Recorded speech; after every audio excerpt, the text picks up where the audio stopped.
Kakata miti, kachoma misitu, kwa shughuli zake za kila siku, ameyaharibu mazingira. Iko wapi ile bustani ya Edeni ya kuvutia? Iko wapi ile dunia ambayo Mungu alisema?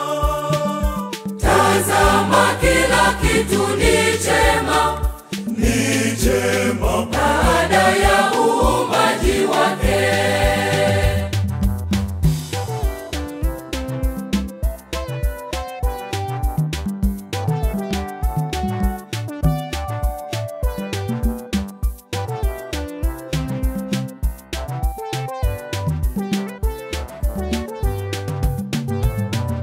Shime tuitengenezeni Edeni na kurudisha uzuri wa dunia.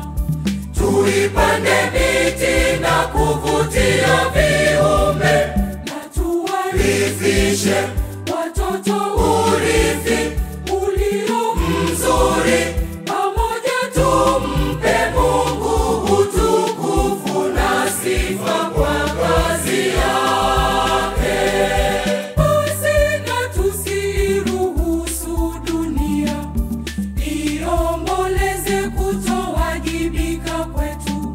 Tutapata mvua tukitunza mazingira, tutayaepuka magonjwa na pia tutauepuka ukame na joto kali. Hakika vitatoweka duniani. Tutengeneze